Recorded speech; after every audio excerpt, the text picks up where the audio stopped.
Hello, my name is Sally Pinto, and I'm the Program Director for the Yonkers Newark Neighborhood Naturally Occurring Retirement Community. We serve seniors 60 plus in Northeast Yonkers. We are under the auspices of WJCS and the Yonkers Office for the Aging. We also have a resource specialist and a nurse on staff. We conduct virtual programming in partnership with the Yonkers Public Library on a daily basis. Enjoy the program. Okie dokie. Hi, everyone. Welcome to the new Sustainable You, the summer reading edition. I'm Jackie Leone for the Yonkers Public Library. I'd like to introduce Sally Pinto from Newark and Z Baird, our branch manager.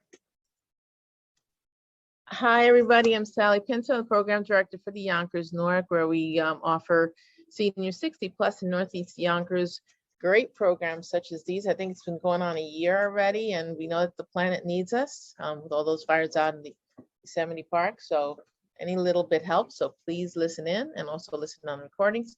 We have these kinds of Zoom programs, yoga, doctors, and we also offer services with our resource specialist, Alexis Smith. Hi, Alexis. Good afternoon, everybody. I'm the resource specialist with the Yonkers Newark. If you want to learn more about community resources, benefits, or new referrals, feel free to contact us, and our information will be in the chat. Everybody enjoy today's program with Jackie, and have a great day. Thank you, Alexis. We also have Pam Niambi here. She's our intern for the Newark. Hi, Pam. Hi, everyone. I am an intern with the Newark, and I'm having a fantastic time. Welcome, everyone. And thank you, Jackie, for offering this amazing program today. Back to you. Thank you, Pam. We have great partners with the Yonkers Newark, one of which is the biggest one, Yonkers Public Library. We have the Yonkers Public Library has 3 branches, Riverfront, Will, and Crestwood. Please visit your local library. And we have Z Baird here from the branch manager for the Crestwood. Hi, Z. Hi, everyone. I want to thank everyone for caring about the earth we live on. It's so important to share, care, and be aware. So that is really important. I want to thank Jackie for taking one of her passions and turning it into a wonderful program, and really not just sustaining us, but encouraging us to really think about our choices. And the Newark is a fabulous community partner. They're always helping us grow and do new things. And this is one of the new things in Westchester. So sustainability is really important, and we're happy to be on that page. So Ed Walsh is just coming in. Whoops, there we go. And we have, I want to thank everybody, Judy, Ed, the Reed family, Mary, Allison, Barbara's coming on. We got lots of folks still coming in. So it's really good to be here with you all on this wonderful Wednesday. Stay cool, stay hydrated, and back to you, Sally. Thank you, Z. Jackie, you have to write that down. Share, care, and be aware. That could be your tagline. Anyway, without further ado, Jackie Leone, she's been wonderful for us. Show us what we should be doing, Jackie. Thank you. Well, hi, everybody. Welcome to the new Sustainable You. Hi, Ed. I'd like to thank Friends of Crestwood Library as well for supporting this program financially and friendly emotionally, and all kinds of support socially. But some of the things that I use today, I purchased with the help of Friends of Crestwood Library. So I'd like to just put that out there. So we're in our summer reading program. So this is sustainability in the summertime. And what does that mean? Well, it means the same thing that it would mean during the year, except summer. So today I figured I would give a couple of recipes. One I'm not going to give out, and I will explain why. But one you can do on your own, and all it takes is some chamomile tea.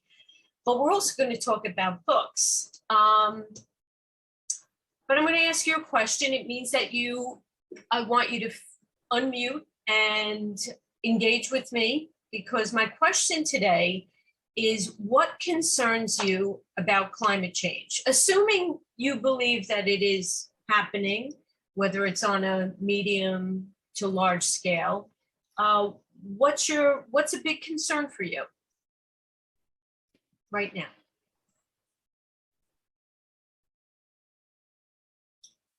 As I said earlier, the fires in Yosemite, I think that's all connected. And even though it's far away from us, I think it still impacts us. Yes, So, I agree with you. Ed, you raised your hand. Yeah, no, I was going to say basically the whole government attitude. I'm becoming more and more hopeless with this. You know, Biden and the Democrats have pushed the environment, but because of Joe Manchin and people like that, they really didn't get that far. I mean, there's been some money has been put aside or you know allocated for these purposes, but nowhere near the need. And you know, this is a tough problem no matter what. You know, I mean, our whole economy, everything is based on fossil fuels. I mean, and all of us, you know, we're all in cars, we all drive all sorts of places. You know, I was thinking about it the other day. You know, my wife was just making a steak, you know, like on the grill in the back. The grill's running on propane. If you take propane basically and burn it, you're producing carbon dioxide. And, you know, if you use up a whole canister, let's say over the course of the summer, the carbon dioxide that you've produced is probably like, you know, several multiples of the volume of that. So, I mean, like, these are all, you know, pretty innocent things that we do that, you know, add to the problem. And it's just getting higher and higher, the amounts per million and you know, all that. You know, you really can be pretty hopeless after a while. I mean, the dimensions of this are so huge, and there really are a lot of technical things, you know, and you know, efforts like what you're doing right now are all on the plus side, but they're so minuscule compared to, you know, like me not using plastic somewhere. Right. I mean, it's all great, you know, and you know, we need to do these things. But, you know, the size of this problem versus the amount of commitment that people seem to have is minuscule. And, you know, so I despair of it. I mean, it won't be my problem. I only have X number of years to go. But no, thank you. But I have 2 grandkids, and I don't know what kind of a world we're leaving them, you know, in this regard and in many, many regards. But you know, and I guess part of that is getting older. You know, you always hear about the old people. Oh my God, the world's falling apart. Well, it is, as far as I'm concerned, in a lot of ways. So anyway, I'm sorry, I didn't mean to rant. No, I love it. This is great. That's it. It is, our part is minuscule in terms of the larger picture, without a doubt. However, I'll answer that in a minute. I don't want to interrupt anybody else who has a thought on this. Would anyone else like to share? Please feel free to unmute yourself. What's your concern? What do you think about what Ed said? Definitely like seconding a lot of what Ed said, just the despair of just, you know, doing little things in your everyday life, but also just knowing that there are so many larger things, like, you know, the way the economy is structured, the way we live in a car-based travel, like public transit systems outside of cities are incredibly like inaccessible. So that is why so many people do rely on cars and personal vehicles, but that, you know, contributing to the problem, that despair, like you said, like everything compounding. I think for me, the thing I think a lot about with the environment is just extreme weather, where I think a few weeks ago, I saw it on Instagram that like at this point, like every summer is just going to be continuously hotter, and that weather is going to become more extreme, like more damaging storms, more severe flooding events. And especially thinking in, you know, around the world, like that there are places that are just going to be underwater in like 100 years, like that, like, is it like low-lying land areas. So I feel like for me, that's something that's very like, I'm not sure what the word is, but it's despairing. It's very unfortunate to think about, like, though in the world we know today is going to be very different in the world like 100 years from now. Yes. It's different from 100 years ago. And these things feed on each other. You know, I mean, like right now we're having a food crisis, you know, because the Russians attacked Ukraine. You know, so the wheat fields in Ukraine, they can't get the wheat out. So now people in the Sahara and in Africa and all sorts of places, the Middle East, a lot of the wheat comes from there. Everything is so related, you know, like the Himalayas, there's all these millions of people who depend on the water coming down from there. And that used to be mostly snow melt. You know, 20 years from now, there's going to be no snow melt coming from there, or much diminished. You know, it's just there's so many aspects to this, and one thing seems to feed another. And, you know, they talk about feedback loops. There's all sorts of feedback loops that if they kick in, like let's say, you know, all the carbon that's contained in the tundras around the world, all the tundras, this stuff is melting. There's permafrost up in Alaska that's beginning to melt now. But there's so much carbon in there that if that were to come out, forget about it. We've already lost the game. You know, it's just incredible. So many things that no one seems to be paying enough attention to. It's very, very despairing. It's daunting. Yeah. It is. Well, let's put it this way. I mean, you don't want it to despair, but the feeling of it, the frustration. And the frustration, talking about frustration, just talk about Congress, for crying out loud. We can't get anything done at all. You know, it's just insane. Well, and the Supreme Court threw their 2 cents in and yes, stopping the EPA from being able to regulate things. It's just there's so many barriers and obstacles, you know, beyond just what would be a big problem anyway. You know, it's just terrible. it is. And but that's where information and how to access it appropriately and how to assess it appropriately is fundamental to solving our problems, not just environmental. All of our problems come down to taking the time to assess information that you're getting, how to read through it, which is why reading skills are so important, because you have to know what you're seeing. You have to know, what is this piece of literature saying to me as I read it? And I had that issue not a few hours ago because of what I was doing, what I was making today. Because one of the first things I made was a skin soother. So the skin soother, very easy to make. But before I move on to that, if anyone else has anything they want to share, before I move on to my stuff and before it melts, does anyone have anything else they need to, you know, they want to add? I know I have things in the chat, so I got to put the old lady glasses on. All right, let's see. So Yonkers Public Library, we have our numbers there. All right, so let's talk about, no one has anything else they want to share? I will move on. So what do I mean by sustainability in the summer? Because I am going to speak about what Ed mentioned about how we have a logjam in Congress. But individually speaking, what things can we do for ourselves that are healthier? Because if you don't start with you, even a tiny bit, you won't be able to contribute down the line. And that's what happened to me. Doing this program actually made it so that I could competently send emails to my senator, my legislator. I could competently speak about it. Actually, Ed's much more competent than I am when it comes to these things.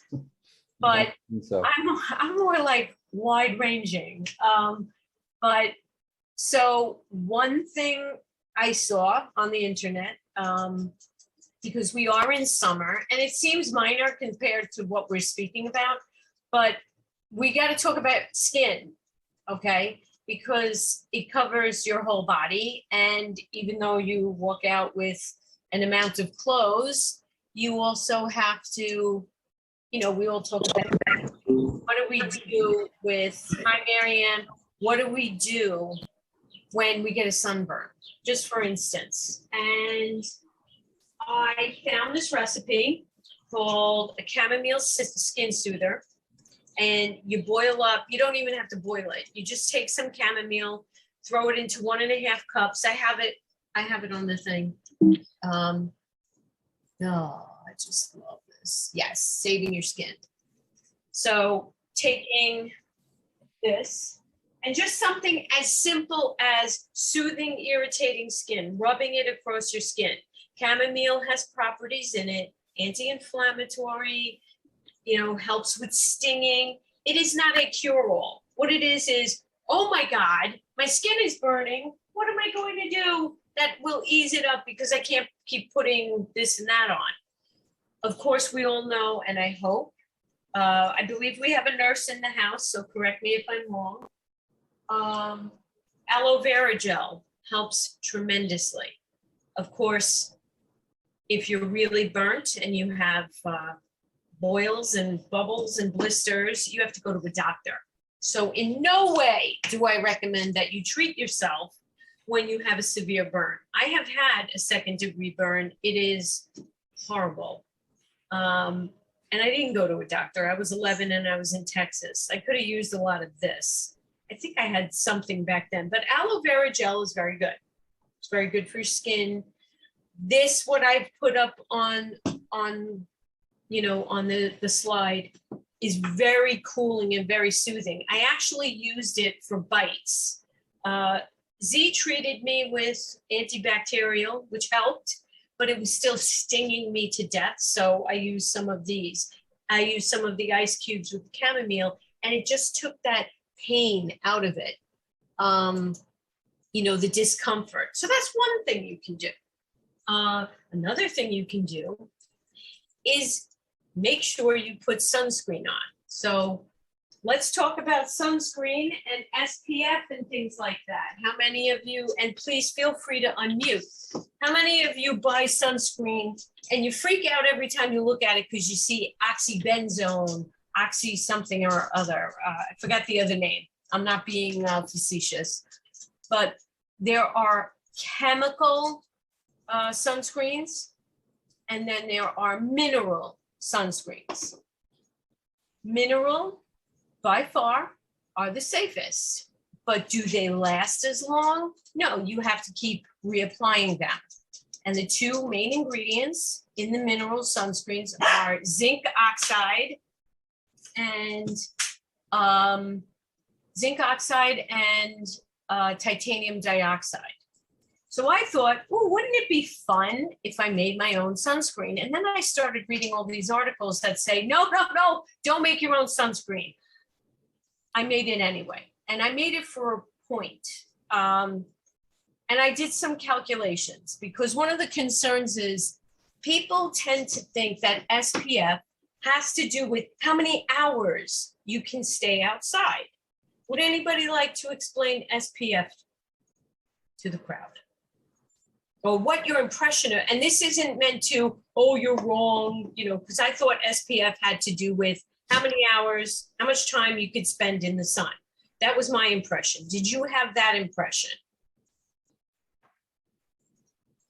Ed, please. I didn't have that impression. I was just thinking it somehow indicated the strength of it, like maybe just how strong of a screen it is against UV, right? That type of thing. Right.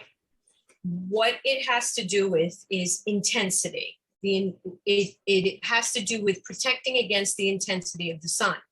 And I'll read you a little thing here. So SPF is a measure of how much solar energy, UV radiation, is required to produce sunburn on unprotected skin, i.e. in the presence of sunscreen, relative to the amount of solar energy required to produce sunscreen on unprotected skin.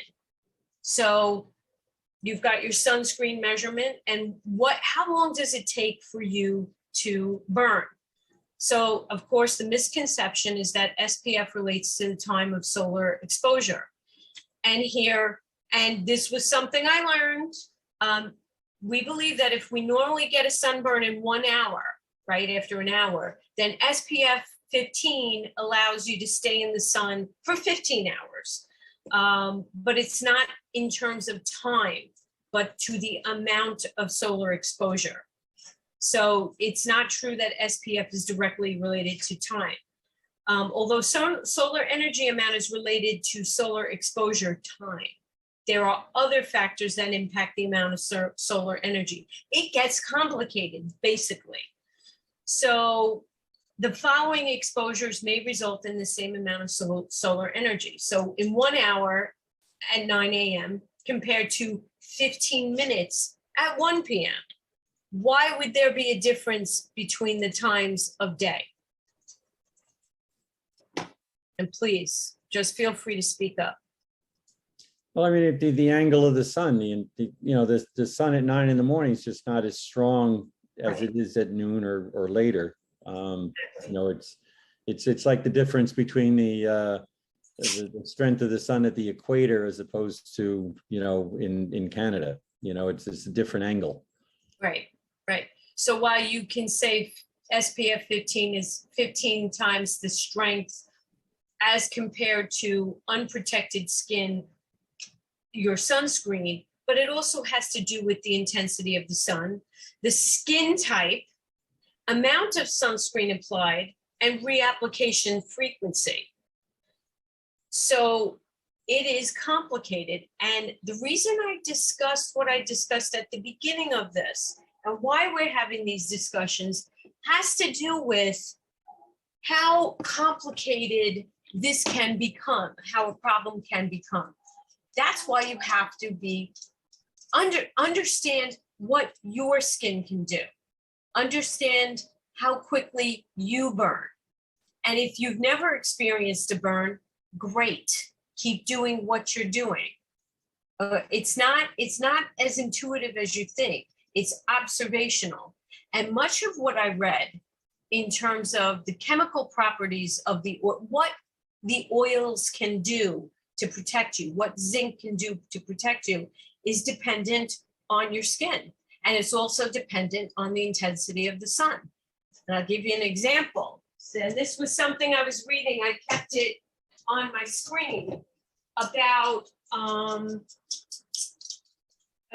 how they calculate sun intensity, the UV index. It's calculated on the ozone, the clouds, your elevation, ground level strength, and wavelength. So this starts to get really tricky, right? But I guess the point is, wear sunscreen, wear layers, try not to be too careless about where you are, be in the shade. And there's no reason you can't enjoy the sun. You have to be practical about it. So I did make my own sunscreen, and I'll tell you why I could get away with it. I used zinc oxide powdered, and I mixed it with beeswax, cocoa butter, raspberry oil, which has an SPF of 4. And I looked up a scientific paper to get that number. So all in all, this concoction that I came up with avocado oil, which is a big favorite of dermatologists. I did a combination of raspberry and avocado oil, that's 4 SPF. Jojoba oil, which is also 4 SPF. The beeswax holds it together very well. I use only a little bit of coconut oil because coconut oil can clog your pores, not necessarily. I use fractionated, which is more of, it's less of the fats that will clog your pores. And then, of course, the zinc. So I came up with these numbers. And I know this sounds very strange because I'm just not a numbers person. So I have 104 grams of avocado oil, 54 grams of cocoa butter, 57 grams of beeswax, 55 grams of the oils, and 35 grams of the zinc. So putting that all together, the zinc was 12% of the mixture, which put it at, it actually put it at 10 to 15%, 15 SPF, because I compared the numbers. And so I used it on my skin. I haven't sat outside. I was outside for a little bit. But with the other oils, it brings it close to 15%. But I'm not going to share it with you because I do not have a legal, I don't have a legal leg to stand on. But I invite you to do the research yourself. And I invite you to try it. However, I want you to consider the fact that zinc oxide, you have to wear a mask with it. So you would have to be careful because you don't want to inhale zinc oxide. It's okay to put it on your skin because now it's trapped in the oils. It's not airborne. I wore a mask and I did it outside. And I like what I came up with. I think, and I am going to experiment on it. I don't always put sunscreen to walk down to the library. I don't always put sunscreen on when I'm standing outside in the library. So I think it's a pretty safe bet if I use the zinc oxide that's trapped in the oils and the wax. Beeswax is also in there. I think it's a pretty safe bet. I'm comfortable with it, but I'm not comfortable enough to give it to any of you. But I do invite you to try to make it yourself. Because I think it's worth it. I am concerned about the chemical, the chemicals in the sunscreens. However, there are very good zinc oxide and titanium dioxide sunscreens that are extremely good.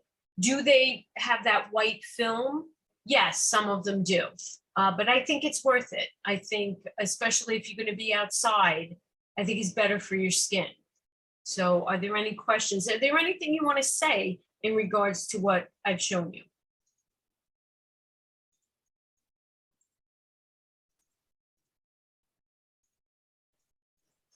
Any concerns you have? Because I know I've yacked on and on.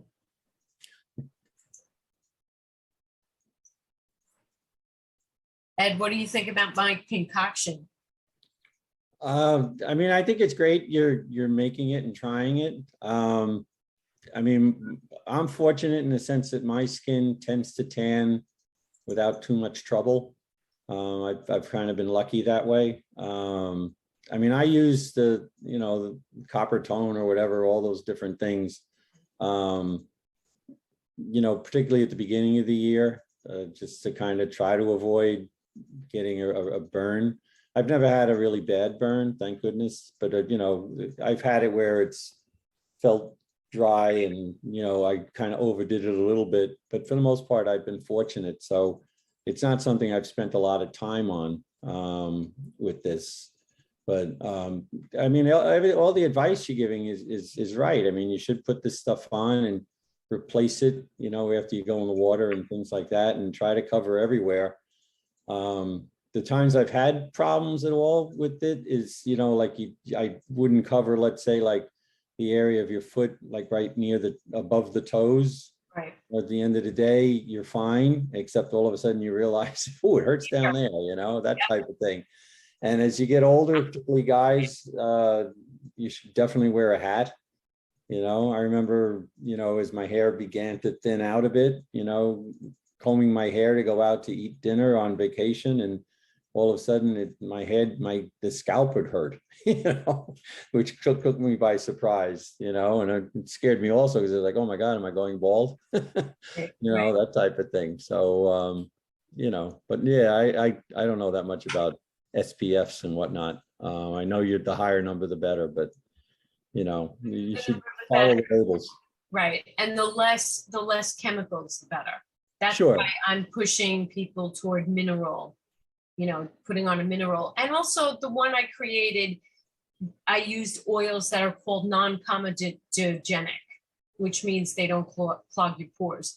Coconut oil is high on the clogging your pores portion, so I used up the raspberry oil that you were so gracious, friends were so gracious to support me with. So eventually I used it. You know, I asked for it a long time ago, but We know you'll get around to it. Don't I worry. get around to it eventually. Nothing goes to waste. No, especially with me. So let's talk about titles, and we're going to talk about, I'm going to bring up with what Ed brought up. But there's a few recommendations that I have.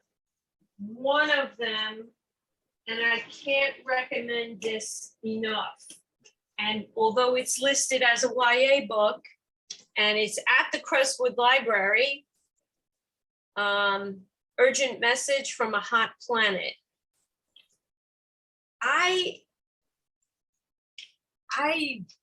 Yes, it's a YA book according to the publisher, but I think everyone should be reading this book.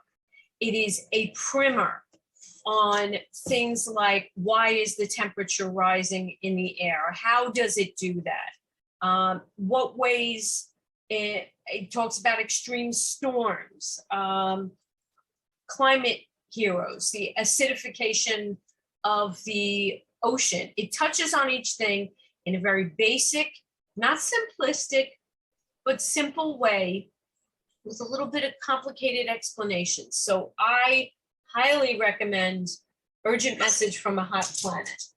So that's one of the first ones. We have it at the library. I'll be returning it today so that you can take it out at any time. Also, I don't think we have this in the library, but we might. So I'm not gonna, let me go to the other one. So this one I've been pushing, this is my copy. The library has a copy of Simply Living Well. And it's where I get all the cleaning products, but there's also the skin products in here that you can make, an oatmeal face scrub, which I'll be doing at some point, an herbal face wash, hand sanitizer, how to make deodorant 2 ways. Now I know we've talked about the lemon and vinegar cleaner, but this is the one where I get all basic stuff. And what I like about the book is she's not trying to say this is going to cure everything. She may overreach that way, but she doesn't mean it that way. She's saying, try these things out because I found in my life, if I had a cold, if I had if I was washing, these things tended to work better than using chemicals in cleaning products. And you know, I've talked about that to death, and I will continue to talk about that to death. This one we have, this is brand new, and it is Slippery. Oh my God, it's the stuff on my hands. Sustainable food shopping. And what I like about this is that there are, just for an example, you know, when you go to the store and you see products wrapped in plastic, right? You see these nice fruits and vegetables and they have them wrapped in plastic. And you say to yourself, like, what, why? Okay. And these products are sensitive to that ethylene, which is what is in the wrapping, right? And personally, someone needs to invent a plastic wrap that's biodegradable. Oops, someone did, okay? The problem is marketing and getting it out to the stores, making it affordable. That's what takes the time. But anyway, so things like ethylene sensitive produce, grapes, honeydew, onions, peaches, pears, squash, sweet potatoes, apples, asparagus, avocados, bananas, basically every fruit that you love. But also talks about extending the life of your produce or how to prepare before you go to the store. I love this book, 100 thumbs up. We also own at the Crestwood Library, Northeast Foraging. I recommend this too. It helps you recognize plants that you can forage for eating or for use in your house, okay? I always caution everyone, be careful, understand what your allergies are and that there can be crossover. Before you eat anything, you check, you ask, call your doctor if need be.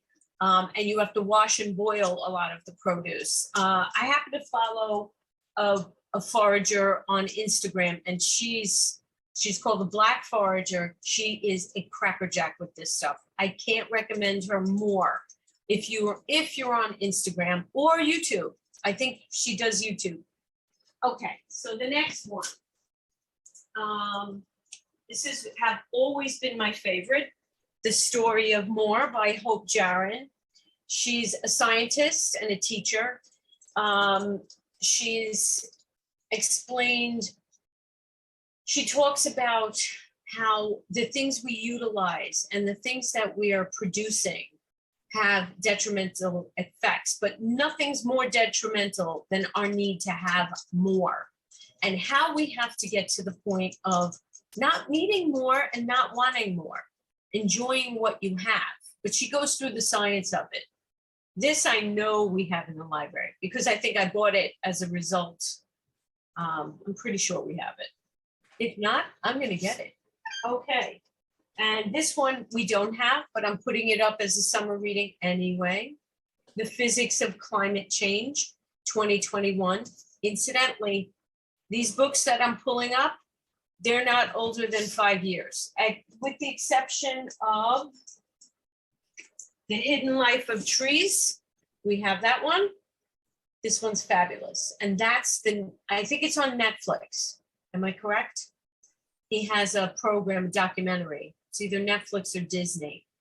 And in this one, he talks about how trees have a way of communicating with each other. They have a life cycle. They have things that they do that are hidden to us and that we don't understand. He has a very good understanding of trees. And I'm missing one more.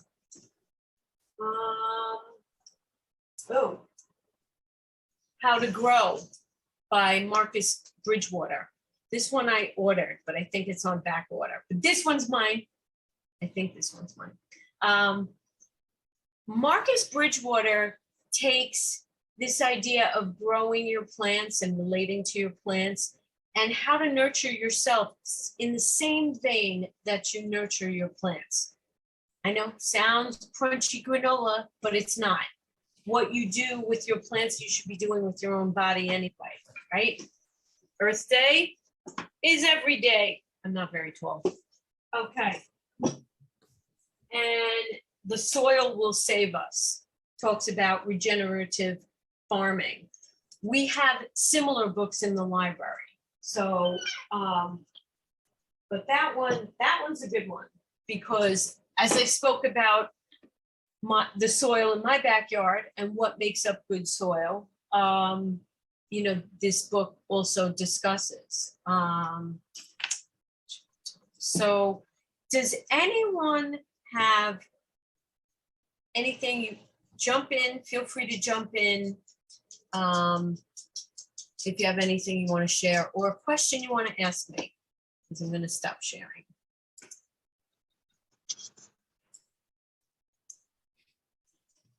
Yes. I'm sorry. Were you calling? And you know what? We haven't heard from Marianne. No. Someone else go ahead. That's fine. Ed. Marianne. Ed, no, that's okay. Ed, go ahead. I'll stack off of what No. I could wait. It's Okay, right. Go go please go ahead. No, I was just going to say, Jackie, your point about buying things is well founded. You're absolutely right. I actually donated tons and tons of resources to the recreation programs I now work for. And I still have so much. I counted just for my own amusement. I donated 18 bins to the Department of Parks and Rec. They're not very big ones. They're more what you would use for crafts. 18 bins. It's amazing. Like, what is wrong with me? But why even have that much to begin with? You know, I will say this, it is freeing when you start figuring out who can use what and how fast can you get it to them. Right. It's really, it's freeing. It is. It is. But I just thought Donating I'd throw is that in there. Yeah. Yeah. It's fab. That's great, Marianne. I mean, do I really need shoes in every color, You only have 2 feet. Exactly. Yeah. Exactly. So so thank you for pointing that out, because I'm trying to be aware of, why am I buying anything when I have so much I'm barely using anyway. Right. So yeah. I do that with food, unfortunately. I don't get to it, or if my kids aren't making it. Mm-hmm. So I've had to scale that down. Yes. Ed, what did you want to say? Well, I was going to add a couple of books that I think they're not. I'll call it as practical as the books. I think a lot of the ones that you were just mentioning, but they relate to the environment a lot. There's one that I'm in the process of reading right now. It's by I'm not sure how you pronounce his first name. It's like Thich, Thich, Nat Hanh. Oh, yes. I mean, he's a famous author. He actually just died a few months ago. Yes. Buddhist. Yes. But this one is called Zen and the Art of Saving the Earth. Yes. And basically he talks a lot about, I'll call it about the ethics and the lifestyle attitude changes, if you want to call it that. I don't know how to really describe it. But he talks about all sorts of different aspects of the environment. And in his particular case, how Buddhism, or at least the ethical practices of Buddhism, how that fits in. But it's an interesting book. I have that on audio, and it's a good audio book from what I've been listening to. Another one that I would recommend is Bill McKibben's Falter. Bill McKibben is someone who's been involved with the environmental move since probably like the 1980s. He originally started a group or a website or an organization called 350.org, I think it was. Yes, I belong to that. Okay. Yeah, I know who you're talking about. Okay, but I mean, you see him sometimes on news programs and stuff. He's definitely around. But the 350 was supposed to be that the parts per million of carbon dioxide that is in the atmosphere, that they were trying to have the world stop by 350. We're already up to 410 to 420, somewhere in that range right now. Yeah. And if it gets much higher, again, I'll go back to being hopeless. But Falter, he basically divides the book, give or take, into 3 pieces. And he talks about how dangerous these 3 things are. And one of them is the environment. And he talks all about how the oil companies got together and basically their disinformation program, and a lot of stuff in there that you're ready to string some people up. Right. He talks about that. He talks about artificial intelligence, the dangers inherent in artificial intelligence, and also in gene, not therapy, but gene manipulation, dangers relating to that. It's a scary book to read, but I respect him. So anyway, it's like I said, it's a scary book to read, but I think it informs a lot. Well, he has another one coming up. Does he? Yeah, 2022, and I'm gonna get that one. The Flag, the Cross, and the Station Wagon. A graying American looks back at his suburban boyhood and wonders what the hell happened. Love that compendium of a title. It should be interesting. The wonder years questioned. Right. Yeah, and there was one other one. I'm trying to see if I can find the name of it. It's a little more tangent to what you're talking about, but a lot of it is about environmentalism and the beginnings. It basically is a biography of Alexander von Humboldt. And von Humboldt was really someone that inspired Lewis and Clark's journey. He met at one point, he's a fascinating character. He actually was friends with Goethe in Germany, Yes. and Schiller. And he ended up meeting Thomas Jefferson and inspired him to do Lewis and Clark. But he traveled all around the world, and he's probably the first person who realized, who looked at things in a global sense.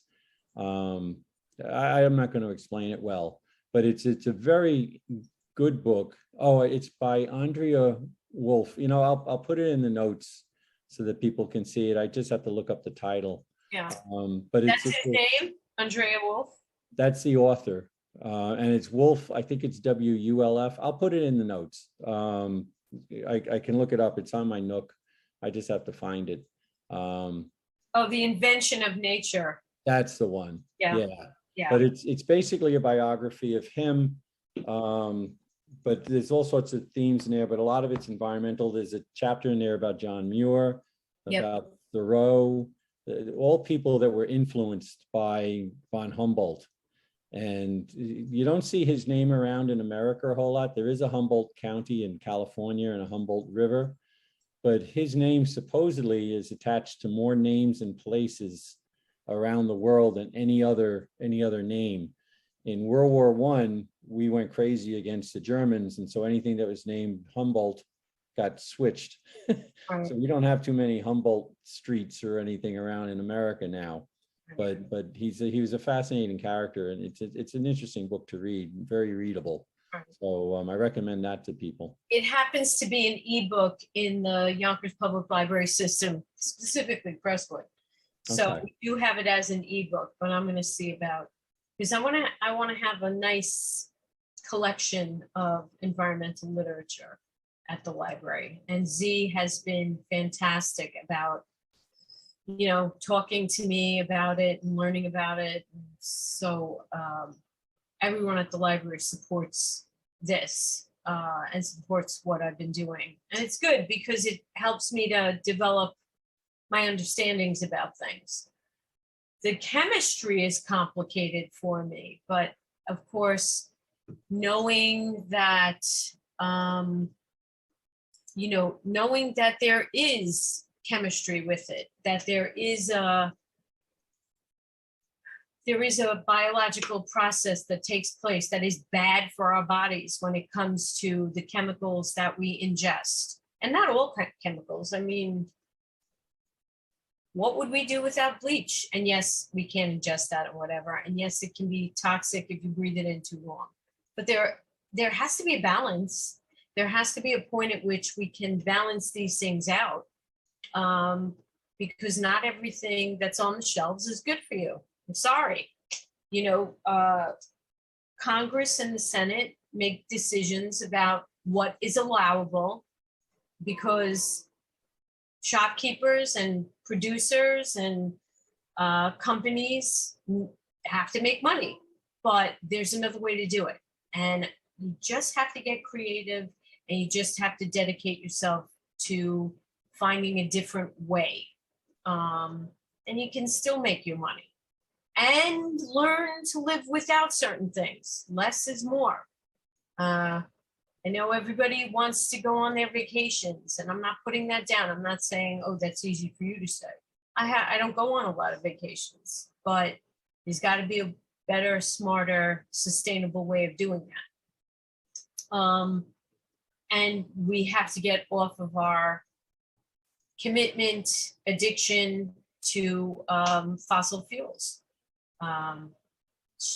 That's just a fact of life, because what goes into the atmosphere is not great. You talked about the propane.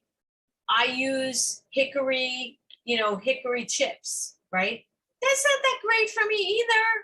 I know I'm using the big egg to cook foods, but I use a limited amount. I don't constantly barbecue. So balance, that's the word that I think we need to do, balance, because nature has balance and nature will push back, and it's constantly growing. But it grows because it's utilizing what it's being given. And that's kind of what we should be doing without destroying ourselves. I don't know. I'm sounding preachy. Well, but you're right. Balance is a big thing, and I was sounding very despairing earlier in this conversation, but there are also signs of good things happening. I mean, you see now, I mean, and some of it is kind of a mixed bag in a way, but I mean, we now have coyotes coming down the Bronx River Parkway, or, there was a bear sighting recently. And deer. And deer, yeah. I mean, there's Read evidence. animals are coming back. Long Island, you now have whales. I actually, in Breezy Point a few weeks ago, I saw dolphins. I've never in my life seen a dolphin in Breezy Point, but I did just 2 weeks ago. It was just, it's incredible. And, those are things that are vastly improved. Jamaica Bay, like near Queens and near Rockaway and everywhere. That had to be the most polluted body of water. I mean, other than, Newtown Creek and some other terrible places. Newtown Creek is still horrendous. Oh, true enough. And little pond that's in Flushing as well.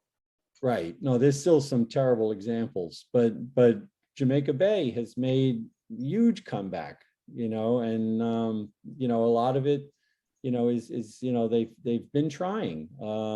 I saw some TV special where they were talking about the New York City sewer systems and some of the different things they've done, and they really do. They treat the sewage and everything so much better than in the old days. They've learned a lot, and they're a lot of people are out there really trying to do things about the environment. It's just that there's just so much more to go, and Congress could really help a whole lot more than they do. It's a major in college too, environmental studies. Mm-hmm. If that was around, I'd still major in music, but little honesty there. But I mean, my neighbor's son studies wastewater in New York in the hospitals. So it's a dirty job, but somebody's got to do it. We have to learn. That's the learning curve.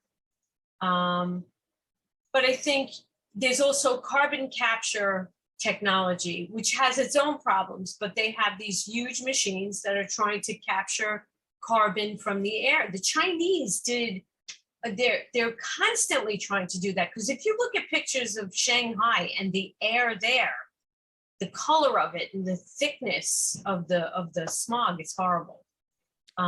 Remember, that comes to us somewhere along the line. Yes, it does. Maybe much more diluted, but it comes to us. Yes, just like everything is related here. Our garbage getting shipped to India, South America, rivers that are filled with garbage, and a lot of it is ours. So that's why in our own individual way, we started out speaking in a global way, but in our individual way, keep getting those reusable bags, clean them out with vinegar and lemon, clean them out with bleach and water if you want. That's a small picture. Look at the bigger picture, even for yourself. Try to be more sustainable. I'm going to go to Starbucks in a little bit, and I'm bringing my reusable cup because I think they're allowing it now. I was horrified that during COVID, they kept, giving us the plastic cups. Oh, the guilt I felt. Oh, and there's one more thing. I wanted to leave you with this. There's a woman in Brooklyn who is an environmental therapist for people who are having guilt and anxiety and anger and lots of psychological issues related to their feelings about the environment. So it's very interesting. Things are up and coming. I think if we want to survive, we'll make it happen. But we can do it on an individual level and just push it out from there.